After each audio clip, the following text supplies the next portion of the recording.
अगर आप भी चाहते हैं कन्हैया शर्मा ऑफिशियल की वीडियो आप तक पहुंचे, तो चैनल को सब्सक्राइब करना ना भूलें और साथ में बेल आइकन दबाना ना भूलें।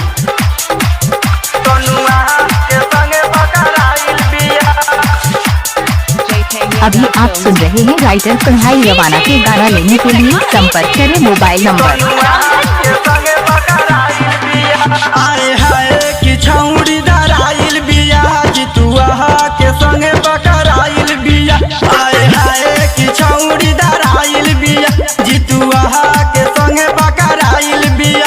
जाके मकई के खेत रोज करत रहे बेटा, जाके मकई के खेत रोज करत रहे बेटा। तोले खेत वाला लोगे आइल एही से डराइल बिया।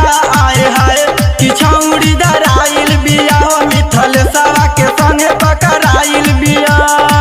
ओ धनियापन बिछैले बिया यरवा के ऊपर चढ़ैले बिया। ओठ में ओठाई सटैले बिया बढ़िया में कस के दबैले रहे फेरा में ई लागल तोले उठ के ई बात भइल गहुआ में बारा का बाबा एही से डराइल बिया। आए हाय कि छौड़ी डराइल बिया सोनुआ के संगे पकड़ाइल बिया। अभी आप सुन रहे हैं राइटर कन्हैया रवाना के गाना लेने के लिए संपर्क करें मोबाइल नंबर।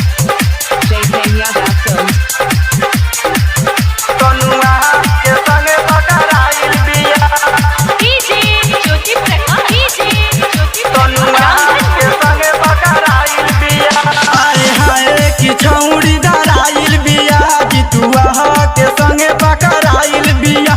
आए हाय कि छौड़ी डराइल बिया जितुआ के संगे पकड़ाइल बिया। जाके मकई के खेत रोज करत रहे बेटा, जाके मकई के खेत रोज करत रहे बेटा। तोले खेत वाला लोगे आइल एही से डराइल बिया। आए हाय कि छौड़ी डराइल बिया मिथल सवा के संगे पकड़ाइल बिया।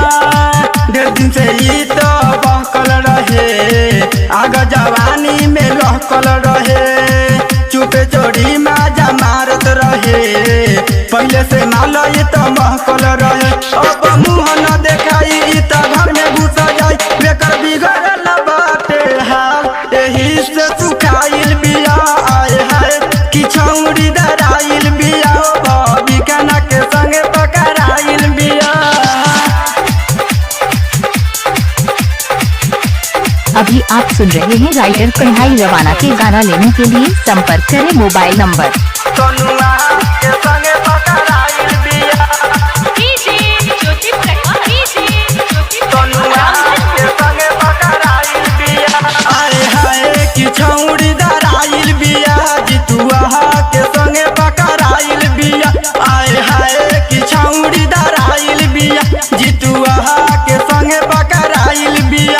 जाके मकई के खेत रोज करत रहे बेटा, जाके मकई के खेत रोज करत रहे बेटा। तोले खेत वाला लोगे आइल एही से डराइल बिया। आए हाय कि छौड़ी डराइल बिया मिथल सवा के संगे पकड़ाइल बिया। अपन माने ले हो माथा जवानी के महेले हो संजीत के चोट ई तो सहेले हो। पेनी सूट सलवार को जे घूमी घूमी यार एकर बिगड़ल बाटे चाहल मुनी खिसियाइल बिया। आए हाय कि छौड़ी डराइल बिया सके संजीत संगराइल बिया। ओ धनियापन बिछैले बिया यरवा के ऊपर चढ़ैले बिया।